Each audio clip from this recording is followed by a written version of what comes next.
Hello students, आप सबका हमारे चैनल पर फिर से स्वागत है। आज हम लोग बात करेंगे अभी के स्थिति परिस्थिति के बारे में, और वो विश्वविद्यालय संबंधित जो एडमिशन का कार्य हो रहा है उसके बारे में बात करेंगे। एग्ज़ाम फॉर्म, एग्ज़ाम, इन सभी जो घटनाएं हो रही है, क्या परेशानी हो रहा है। जहाँ जानते हैं काम होता है, परेशानी भी वहीं होती है, समस्याएं भी वहीं होती है। तो इन सब को हम लोग समझेंगे जिससे विद्यार्थी आज जूझ रहे हैं। तो हम लोग चलते हैं पहले भी इसके पहले वीडियो में हम लोगों ने बताया है कि एडमिशन का सीज़न चल रहा है अभी, और इंटर से लेकर के पीजी तक एडमिशन हो रहा है। एडमिशन के लिए ऑनलाइन अप्लाई करना पड़ता है। तो ऑनलाइन अप्लाई आप संबंधित वेबसाइट पर करेंगे। जैसे कि इंटर का आपको एडमिशन के लिए अप्लाई करना है तो OFSS गूगल में सर्च करिएगा, उसका पहला वेबसाइट शुरू में आ जाएगा। उस पर जा करके आपको रजिस्ट्रेशन करा करके ऑनलाइन करना है। और आप जब BA या MA में एडमिशन कराना है, यानी UG या PG में, तब आप जिस यूनिवर्सिटी में अप्लाई करना चाहते हैं उस यूनिवर्सिटी के वेबसाइट पर जा करके आपको अप्लाई करना होगा। तो हम यूनिवर्सिटी में वीर कुंवर सिंह यूनिवर्सिटी के बारे में, आरा में जो है उसके बारे में बात करेंगे। और विभिन्न कोर्सों में एडमिशन भी हो रहा है, BCA BBA में भी हो रहा है। तो इसके पहले भी हमने BBA BCA के बारे में बात किया था। एडमिशन अभी सभी का चल रहा है। एडमिशन के लिए इनिशिएटिव ले लिया गया है। पहला कदम जो आवेदन करने का है वो शुरू हो चुका है। आप जो भी जिस सब्जेक्ट में एडमिशन कराना चाहते हैं, एडमिशन कराने के पहले आप उसके योग्य हैं कि नहीं, ये आप समझना होगा कि आपने अभी तक जो क्वालिफिकेशन प्राप्त किया है उसके बाद ही आप अगले कोर्स में दाखिला ले सकते हैं। तो ऐसा नहीं हो कि मेरिट लिस्ट में नाम आ भी जाए और आपका एडमिशन ना हो सके, आप वंचित हो जाए। ऐसी स्थिति होती है इन एलिजिबिलिटी के कारण। अगर आप अयोग्य हैं तो ये प्रॉब्लम होता है। जैसे MA में एडमिशन की बात करेंगे तो ये तो जानते हैं आप कि ग्रेजुएशन में आप जो सब्जेक्ट पढ़े हैं उसी में आप MA कर सकते हैं। तो अभी जो नया गाइडलाइन आया है वो गाइडलाइन बताता है कि जो ऑनर्स है, ऑनर्स वाले तो ऑनर्स में करते ही थे। ऑनर्स के अलावे जो सब्सिडरी कोर्स जो जिसने सब्जेक्ट लिया है उससे भी वो अगर चाहे PG करना तो वो PG कर सकता है। आप नंबर की खेला यहाँ पर है कि ऐसे 45% चाहिए, वैसे आपको 55% नंबर मिनिमम होना चाहिए। यानी ये कहिए कि जो फर्स्ट डिवीज़न है उनको कहीं सोचने की ज़रूरत नहीं है। उसने चाहे वो पास कोर्स वाले हो या ऑनर्स सब्जेक्ट वाले हो, इंटर में अगर वो सब्जेक्ट उसने पढ़ा है तो PG में वो उस सब्जेक्ट के लिए अप्लाई कर सकता है, वो एलिजिबल है। इसी तरह से ग्रेजुएशन में एडमिशन करने की बात अगर होती है तो आप इंटर के लेवल को देखते हैं। इंटर में साइंस पढ़े हैं तो आप साइंस के सब्जेक्ट को चुन सकते हैं ऑनर्स के रूप में। साइंस में आपने जो भी सब्जेक्ट पढ़ा है उसमें से एक सब्जेक्ट को ऑनर्स लेंगे तो ऑनर्स में आपको 45 से एबव नंबर चाहिए, ज़्यादा नंबर चाहिए। अब है ICOM किए हैं तो आप सिर्फ कॉमर्स ले सकते हैं, आपको यहाँ अकाउंट ऑनर्स है। और आर्ट्स में आप दूसरा सब्जेक्ट चुन सकते हैं। साइंस वाला BCom भी कर सकता है, BSc तो कर ही सकता है, और BA भी कर सकता है अगर सेकेंड डिवीज़न से ऊपर नंबर है तो। अब आइए वाले के लिए, जो आर्ट्स वाले इंटर के स्टूडेंट हैं वो BA में वही सब्जेक्ट ले सकते हैं, उसी से वो ऑनर्स कर सकते हैं, या वही पास कोर्स वाले बन सकते हैं वो जो उन्होंने इंटर में पढ़ा है। अब वो इंटर में जो पढ़ा है उस सब्जेक्ट में अगर ऑनर्स लेना है तो उसमें 45 नंबर से ज़्यादा नंबर होना आवश्यक है। ये क्राइटेरिया हो गया इंटर से पास विद्यार्थी BA में एडमिशन के लिए। एक यहाँ अपवाद के रूप में देखा जाता है, साइंस वाले आर्ट्स में कोई सब्जेक्ट ले सकते हैं, लेकिन 2 सब्जेक्ट इसमें अपवाद के रूप में है। एक है होम साइंस और दूसरा है ज्योग्राफी, भूगोल और आपका गृह विज्ञान, ये अपवाद में है। तो ये कौन पढ़ेगा? तो इसको पढ़ने वाले विद्यार्थी वही होंगे जो इंटर में आपका भूगोल पढ़ा हो या होम साइंस पढ़ा हो। जैसे कि अब कोई साइंस वाला आर्ट्स पढ़ता है तो क्या आर्ट्स में वो ज्योग्राफी ऑनर्स ले सकता है? तो नहीं ले सकता है, उसको मनाही है। अब तब ज्योग्राफी ऑनर्स वाले विद्यार्थी कौन होंगे? तो वो आर्ट्स वाले ही, आईए वाले ही विद्यार्थी तब बच जाएंगे जिन्होंने आईए में ज्योग्राफी एक सब्जेक्ट के रूप में रखा था। इंटर में 5 सब्जेक्ट को रखना होता है, आप एक्स्ट्रा एक एडिशनल सब्जेक्ट, छठा सब्जेक्ट भी रख सकते हैं, लेकिन जनरली लोग जानकारी के अभाव में 5 सब्जेक्ट ही रखते हैं। उसमें आपका ये ज्योग्राफी होगा, तभी आप ये पढ़ सकते हैं। इसके अलावा अन्य सब्जेक्ट जितने भी आर्ट्स में बहुत सारे सब्जेक्ट हैं तो वो आप ले सकते हैं। हिस्ट्री, पॉलिटिकल साइंस, साइकोलॉजी, इस पर बहुत ज़्यादा जोर देते हैं लोग क्योंकि इसके बारे में जानते हैं, लेकिन इसके अलावे भी और भी कई सब्जेक्ट हैं। इकोनॉमिक्स है, आपका फिलॉसफी है, प्राकृत है, जैन है, आपका संस्कृत है, सोशलॉजी है, बहुत सारे सब्जेक्ट हैं। इसका सब्जेक्ट का अलग अलग कोर्स की अलग अलग यूनिवर्सिटी में पढ़ाई होती है। आप पहले ये जान लें कि जहां आप एडमिशन लेना चाहते हैं उस कॉलेज में वो सब्जेक्ट है कि नहीं। अगर वो सब्जेक्ट उस कॉलेज में है तभी आप वहाँ पर अप्लाई करिए, और अप्लाई करिएगा, मेरिट में नाम आएगा तो आपका एडमिशन ज़रूर होगा। तो ये हुआ आगे का प्रोसेस। अब हम लोग कुछ न्यूज़ के रूप में देखते हैं, कुछ नया। अभी ये सब तो थोड़ा थोड़ा पहले हमने बताया भी था, अब कुछ आगे आया है उसको हम लोग देखते हैं। यहाँ आपको दिख जाएगा कि विश्वविद्यालय के निर्देशानुसार पार्ट 2 का जो एग्ज़ाम होना है, तो एग्ज़ाम के लिए ऑनलाइन फॉर्म बहुत पहले से भराया जा रहा है। बीच में कई समस्याएं हुई, एडमिट कार्ड भी लोड होने लगा था, लेकिन कुछ वेबसाइट का प्रॉब्लम हुआ तो फिर वो छूट गया। कुछ लड़के लोगों का परेशानी हुआ है, इसी के बारे में संबंधित ये एमबी कॉलेज का ये लेटर है। इसमें ये कहा गया है कि पार्ट 2 का जो 17, 18, 21 वाले विद्यार्थी हैं, ऑनलाइन परीक्षा फॉर्म जिन छात्र छात्राओं का विश्वविद्यालय के परीक्षा विभाग का जो पोर्टल है उस पर दिखाई नहीं दे रहा है। मतलब परीक्षा फॉर्म भरे और पेमेंट आपने कर दिया है तो आपको फाइनल स्टेटस में वहाँ दिखना चाहिए। अगर नहीं दिख रहा है तो प्रॉब्लम है, और प्रॉब्लम है तो फिर आपका एडमिट कार्ड शो नहीं होगा, आप एग्ज़ाम से वंचित हो जाएंगे। तो इसलिए ये अति आवश्यक रूप से उनको सूचना दिया गया है कि जिनका दिखाई नहीं दे रहा है वहाँ पर स्टेटस में, तो वैसे सभी छात्र छात्राएँ विश्वविद्यालय ऑनलाइन पोर्टल पर परीक्षा फॉर्म भरने के समय ऑनलाइन जमा परीक्षा शुल्क की प्राप्त ऑनलाइन पेमेंट रसीद, यानी आपने एग्ज़ाम फॉर्म भरा है तो और पेमेंट किया है, पेमेंट का आपको स्क्रीनशॉट रखे होंगे, रसीद रखे होंगे, वो रसीद लगाना है। विश्वविद्यालय के पोर्टल पर परीक्षा फॉर्म भरे हैं तो उस फॉर्म का प्रिंट आउट निकाले होंगे, वो फॉर्म ले लीजिएगा। और महाविद्यालय में जमा की गई नामांकन शुल्क रसीद के साथ आपने पार्ट 2 में एडमिशन भी लिया है तो एडमिशन का रसीद होगा। तो वो 3 चीज़ आपको लेकर के कॉलेज में, एमबी कॉलेज की ये सूचना है, तो एमबी कॉलेज में आकर के कार्यालय में आप ये जमा कर दें। और ये ज़्यादा दिन नहीं दिया गया है, इसमें 2 दिन के अंदर आप इसको जमा कर दें और उसको सही करवा दें। वहाँ पर आप जमा करेंगे तो आपका जो भी प्रॉब्लम होगा दूर कर दिया जाएगा। आपका विश्वविद्यालय के पोर्टल पर वो आपका नाम जो नहीं दिख रहा है वो दिखने लगेगा और फिर आपका एडमिट कार्ड लोड होगा, आप एग्ज़ाम दे पाएंगे। अगर आप ये नहीं करते हैं तो आप परीक्षा से वंचित हो जाएंगे। ये अति आवश्यक सूचना के रूप में ये प्रसारित किया गया है। अब दूसरा न्यूज़ जो है, बीकेएसयू की ओर से स्नातक और स्नातकोत्तर में नामांकन लेने के लिए गाइडलाइन जारी हुआ। तो गाइडलाइन वही है जो अभी हमने बताया। इसमें देखिए यहाँ पर पेपर में आपको दिख रहा होगा, इसको हम लोग पढ़ते हैं, समझते हैं। क्या कहा गया है कि नया जो एडमिशन होना है स्नातक में, ग्रेजुएशन में 21-24 सेशन अभी चलेगा, और एमए में जो एडमिशन हुआ है वो 20-22 सत्र का पिछला साल का एडमिशन हो रहा है, 1 साल विलम्ब से हो रहा है। स्नातक फैकल्टी ट्रांसफ़र में किसी भी संकाय से कॉमर्स में प्रवेश लेने के लिए एग्रीगेट 50% न्यूनतम प्राप्तांक रखा गया है। अब कह रहा है कि जो बीएससी से एमकॉम करना चाहते हैं, ये स्नातक फैकल्टी है ट्रांसफ़र, आप बीएससी से एमएससी कर सकते हैं, तो ये इसमें कोई प्रॉब्लम नहीं है।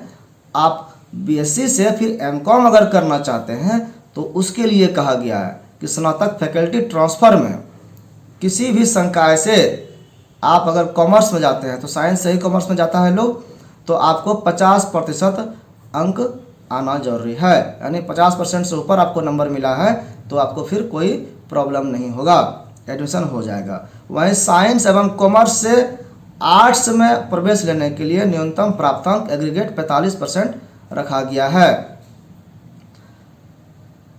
अब जो है आप आईकॉम से भी जो आते हैं, आईकॉम से बीए करने के लिए आप साइंस वाले आईसी वाले बीएससी कर सकते हैं, बीकॉम कर सकते हैं और बीए कर सकते हैं। तो ये फैकल्टी ट्रांसफ़र हुआ, ये ग्रेजुएशन की बात कर रहा है।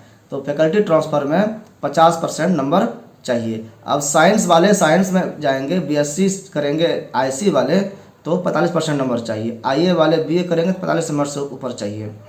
उसी यही बात कहा गया है। लेकिन साइंस और कॉमर्स वाले भी आर्ट्स में आ सकते हैं, उसको भी 45% नंबर ही चाहिए। तो यही यहाँ पर कहा गया है कि ऑनर्स विषय में प्रवेश लेने के लिए संबंधित विषय में न्यूनतम 45% मार्क्स लाना अनिवार्य है। भूगोल का जो है इसमें ऑनर्स वैसे छात्रों को मिलेगा जिन्होंने इंटर में भूगोल विषय की पढ़ाई की है। ये बात अभी हमने की है ज्योग्राफी के बारे में, और वो 45% से अधिक होना आवश्यक है। फिजिक्स ऑनर्स में वैसे विद्यार्थियों का नामांकन, हाँ एक और बात है, फिजिक्स में किसका एडमिशन होगा, तो जिसका इंटर में मैथमेटिक्स है और फिजिक्स है, ये कॉम्बिनेशन है, वही ले सकता है एडमिशन फिजिक्स ऑनर्स में। तो फिजिक्स और मैथ ये कॉम्बिनेशन ऐसा है कि फिजिक्स ऑनर्स वाला वही विद्यार्थी होगा जो साइंस पढ़ा है इंटर में और मैथ के साथ पढ़ा है। तो यही बात यहाँ कहा गया है कि वैसे विद्यार्थी का नामांकन लिया जाएगा जो इंटर में फिजिक्स एवं गणित से पास किए हों। उसी तरह केमिस्ट्री में किसका एडमिशन होगा, तो फिजिक्स एवं गणित लेना अनिवार्य है, ये जरूरी नहीं है। केमिस्ट्री में फिजिक्स गणित वाले भी, मैथ वाले भी जाएंगे और बायोलॉजी वाले भी जाते हैं, केमिस्ट्री कॉमन है। थोड़ा यहाँ पे झूठ हो गया है, इसका फॉल्ट है, यहाँ पे थोड़ा मिसप्रिंट हुआ होगा।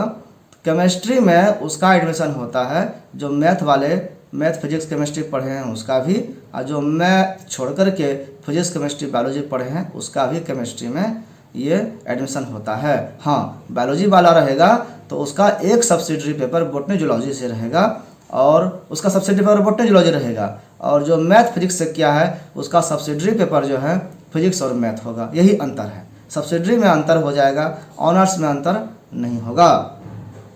अब बॉटनी जूलॉजी में अगर कोई लेता है एडमिशन तो वो फिजिक्स नहीं चुन सकता है।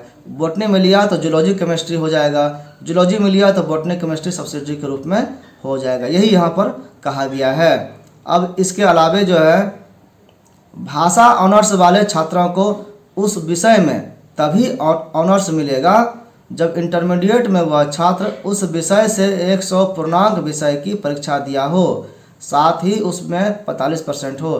तो ये पहले के लिए नियम है, क्योंकि अब जो बिहार में एग्ज़ाम हो रहा है, हिंदी अंग्रेजी या उर्दू जो भी सब्जेक्ट दो भाषा पेपर लेता है वो दोनों 100 अंक का ही होता है एग्ज़ाम।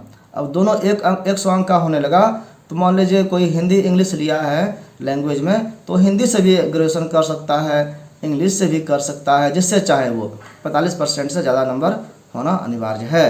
तो ये पुराना न्यूज है, ये मतलब कि पहले होता था 150 नंबर का इंग्लिश 50 नंबर का हिंदी, या 50 नंबर का इंग्लिश 150 नंबर का हिंदी। तो लोग चुनते थे कि 100 नंबर का हमको क्या रखना है, हिंदी लेंगे कि अंग्रेजी लेंगे, 50-50 नंबर का हिंदी इंग्लिश दोनों लेना पड़ता था। तो वो इसलिए वो दिया है कि पुराना विद्यार्थी भी अगर कोई है एडमिशन लेने के लिए अभी आया है तो वो 100 नंबर वाले से ही एडमिशन ले सकता है, यही यहाँ पर कहा गया है। अब अगर कोई छात्र इंटरमीडिएट में बायोलॉजी विषय से पढ़ाई किया हो और वह केमिस्ट्री ऑनर्स लेना चाहता है तो उसको बॉटनी जूलॉजी लेना पड़ेगा, इसमें कोई संशय नहीं है। अब आगे न्यूज क्या है कि स्नातक और स्नातकोत्तर में एडमिशन को लेकर निर्देश जारी हुआ है। ये क्या दिशा निर्देश है कि कोई पहले से जानना है, मेधा सूची कोई गलत नहीं निकले। अगर कहीं गलती हो जाए, गलती से हमने ये अप्लाई किया है कुछ और हो जाए तो ये सारा जो है इसका निर्धारण कॉलेज चेक करके यूनिवर्सिटी को सूचना देगा।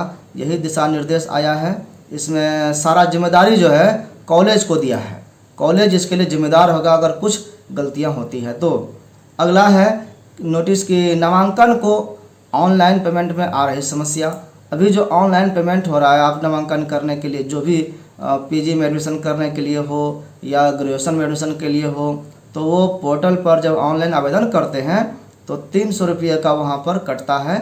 तो चालान कटाने का पहले सिस्टम था, अब तो ऑनलाइन गेटवे पेमेंट हो गया है, तो वहाँ पर कटता है। लेकिन कभी कभी क्या होता है कि पेमेंट करने में समस्या उत्पन्न होती है। पेमेंट के बाद भी वहाँ आपका पैसा डेबिट हो गया, अकाउंट से कट गया, लेकिन वहाँ दिखा रहा है कि पेमेंट अभी नहीं हुआ है। अब ये समस्या थोड़ा गंभीर है, विद्यार्थी की परेशानी बढ़ जाती है और इसमें वो सोचता है कि अब क्या करें। तो इसलिए उनके लिए सूचना है कि उनको परेशान होने की ज़रूरत नहीं है, आप 48 घंटे रुक जाइए, वो ऑटोमेटिक ठीक हो जाएगा। वेब का सर्वर का प्रॉब्लम होता है, उसको जैसे ही छोड़ दीजिएगा एक बार पेमेंट करके, तो कुछ समय के बाद वो ठीक हो जाएगा। कुछ घंटे के बाद समस्या ऑटोमेटिकली वो ठीक हो जाता है। यही यहाँ पे कहा गया है कि लगभग जो है पेमेंट कुछ लोगों का नहीं दिखाई दे रहा है, 6000 विद्यार्थियों का लगभग। तो आवेदन का आप करके उसको रुक जाइए। अगर ऐसा फंसता है मामला, तब कभी कभी नेट के प्रॉब्लम के कारण भी ऐसा होता है। अब यहाँ दूसरा है कि कोई विद्यार्थी जब एडमिशन के लिए अप्लाई करता है, एडमिशन हो जाता है तो ठीक है, एडमिशन नहीं होता है तो बाद में वो परेशान होता है कि भाई हमारा एडमिशन तो नहीं हुआ, तो अब कोटा का सिस्टम अगर लागू होता है तो कोटा में हमारा एडमिशन ले लिया जाए। तो इसलिए सोचना है कि कोटा में भी जिसके पास ऑप्शन है, जो कोटा के लिए भी एलिजिबल है, चाहे वो किसी डोनर कोटा से हो, एनसीसी एनएसएस कोटा से हो, तो जो भी कोटा है, जैसे कि एनसीसी है, स्पोर्ट्स है, फाइन आर्ट्स है, कल्चरल है, डोनर है, एक्स आर्मी है, वार्ड कोटा है, बहुत सारे कोटा होता है। तो जो स्टूडेंट कोटा अवेलेबल करा सके, कोटा के अंतर्गत आता है, तो वो इसी आवेदन में ही जिक्र कर दीजिए कि हम कोटा से भी एडमिशन लेने में सक्षम हैं, तो वो यहाँ पर कर दें, टिक लगा दें उसमें। नहीं तो आपको एडमिशन के समय आप पर विचार नहीं किया जाएगा। आप कोटा का सर्टिफिकेट भी लगाएंगे तो भी आपके फॉर्म को रिजेक्ट कर दिया जाएगा। तो ये ध्यान रखना है कि हमको कोटा का मेंशन करना है। अब है अगला क्या नोटिस है कि बीकेएसयू असाइनमेंट के तहत होगी पार्ट 1 की परीक्षा। अभी कुछ दिनों पहले पार्ट 1 का एग्ज़ाम हुआ था, तो आपको पार्ट 1 ये समझ में आता होगा कि बार बार हो रहा है क्या? ऐसा नहीं है, 3 पार्ट तो है ही। इसका एग्ज़ाम हर साल होता है, तो सेशन अलग अलग होता है। अभी जो पिछले दिनों एग्ज़ाम हुआ था, जिसका अभी रिजल्ट भी नहीं आया है, असाइनमेंट के आधार पर हुआ था एग्ज़ाम, और वो पार्ट 1 था सत्र 19-22। ठीक है, 2019 में जिसका एडमिशन हुआ था 3 साल के लिए, 19-22 सेशन था, उसका पार्ट 1 का एग्ज़ाम हुआ था। अब जो एग्ज़ाम की बात हो रही है वो 20-23 का हो रहा है। 2020 में जिसका एडमिशन हुआ है 3 साल के लिए, 23 तक के लिए, उसका एग्ज़ाम कैसे होना है इसके बारे में नोटिस है। तो उसका भी एग्ज़ाम जो होगा वो असाइनमेंट के आधार पर ही होगा, क्योंकि अभी पार्ट 1 का 19 वाला हुआ, 18 वाले पार्ट 2 का भी असाइनमेंट पर होना है, फाइनल हो गया है और फॉर्म भी भरा गया है। अब ये पार्ट 1 का जो परीक्षा है इसका भी असाइनमेंट के आधार पर एग्ज़ाम होगा, ये निर्णय लिया गया है। यही सूचना है यहाँ पर कि पटरी पर लाना है, अगर कैलेंडर को लेट नहीं करना है, समय को अब ज़्यादा गंभीर गुजारा नहीं करना है, इसको गंभीरता से लेकर के समय पर सब कुछ काम करने का अगर प्रयास करना है, तो असाइनमेंट से जल्दी जल्दी एग्ज़ाम लेकर के इसको ठीक करना होगा, जल्दी से रिजल्ट देना होगा, तभी ये काम हो पाएगा। इसके लिए कमेटी बना है, कमेटी ये सब काम कर रही है और वो रिपोर्ट बीसी को कर रहे हैं कि कैसे काम करना है। अनुमोदन इसका हो गया है, अब प्रोग्राम जारी होगा। प्रोग्राम जारी होगा तो फिर उसका फॉर्म भराएगा, फॉर्म भराने के बाद फिर वही पेमेंट होगा और एडमिट कार्ड लोड होगा, क्वेश्चन पेपर लोड होगा, फिर उसका एग्ज़ाम होगा। अपने कॉलेज में जमा करना है, कॉलेज में जमा करने के बाद कॉलेज के टीचर ही उसको जांच लेंगे, जांच करने के बाद फिर उसका मार्क्स फाइल बना करके कितना किसको नंबर आया है वो यूनिवर्सिटी भेजेंगे और फिर उसका रिजल्ट बनेगा। तो ये हो गया कि 20-23 वाले सेशन के लिए जो एग्ज़ाम होना है उससे संबंधित सूचना। अब है कि यूजी नामांकन के जो आवेदन है उसमें रफ्तार पकड़ी है। अब बहुत लोग समझदार हो गए हैं, बहुत दिनों से वेटिंग कर रहे थे कि कब एग्ज़ाम होगा, कब एग्ज़ाम होगा। तो इसके लिए जो है ना, अब रफ्तार पड़ा है। 21-24 जो स्नातक वाला है, इसमें एडमिशन में 4 दिन में ही लगभग 30,000 आवेदन हो चुके हैं। पिछला साल लगभग 1.25 लाख 1.5 लाख के आसपास हुआ था, 30,000 इस 4 दिन में हो चुका है। 30 तक डेट है। अब सोचिए कितने लोग अप्लाई करेंगे। ऐसे शुरू में ज़्यादा भीड़ रहता है, धीरे धीरे भीड़ कम हो जाएगा। सब लोग चाहता है कि जल्दी से जल्दी हम लोग अप्लाई कर दें। और पीजी में एडमिशन के लिए 2022 सेशन में लगभग 1600 विद्यार्थियों ने आवेदन कर दिया है और 30 जून तक ये आवेदन स्वीकार होगा, ये पहले भी बताया गया है। अब 12 जून से इसका ऑनलाइन आवेदन प्रक्रिया शुरू हुआ था। समस्याएं अभी भी बरकरार है पेमेंट वाला, लेकिन कुछ समय तक इंतज़ार करने के बाद वो ऑटोमेटिक क्लियर हो जाता है, ठीक हो जाता है। यही कहा गया है कि घबराना नहीं है और दोबारा पेमेंट नहीं करना है, आपको बार बार लॉस नहीं करने दिया जाएगा। तो इसलिए आप ये समस्या सोच लीजिए कि आपकी समस्या नहीं है, ये समस्या है यहाँ का, अब ये समस्या है यूनिवर्सिटी का। दूसरा, अब जो लास्ट में हम ऑप्शन रखने जा रहे हैं वो है कि स्नातक पार्ट 3 के पेंडिंग रिजल्ट में सुधार के लिए कैंपस पहुँचे बीबी के छात्र छात्राएँ, विश्वविद्यालय के छात्र छात्राएँ। हमारा विश्वविद्यालय जो है 4 जिलों में इसका कॉलेज है, वो आरा है, सासाराम है, रोहतास जिसको बोलते हैं, भभुआ है जिसको कैमूर बोलते हैं, और बक्सर। तो आरा के लोग तो आसानी से अपना जो भी प्रॉब्लम होता है ठीक करा लेते हैं, लेकिन भभुआ, रोहतास और बक्सर ये थोड़ा दूर पड़ता है।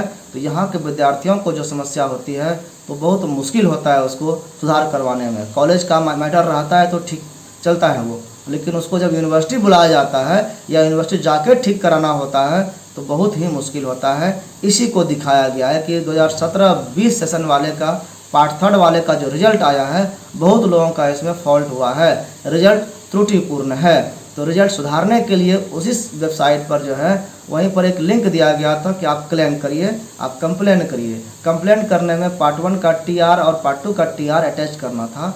बहुत लोगों ने कर दिया, बहुत लोगों का सुधार भी हो गया है, लेकिन फिर भी कुछ लोग अभी भी ऐसे हैं जो अपना रिजल्ट अभी तक नहीं पा सके हैं, वो अपने रिजल्ट से वंचित हैं और वो परेशान हैं कि पीजी में एडमिशन के लिए डेट निकल चुका है, अब हमारा रिजल्ट अगर सही टाइम पर सही नहीं हुआ तो हम पीजी में एडमिशन लेने से वंचित हो जाएंगे, अप्लाई ही नहीं कर पाएंगे तो एडमिशन कैसे होगा।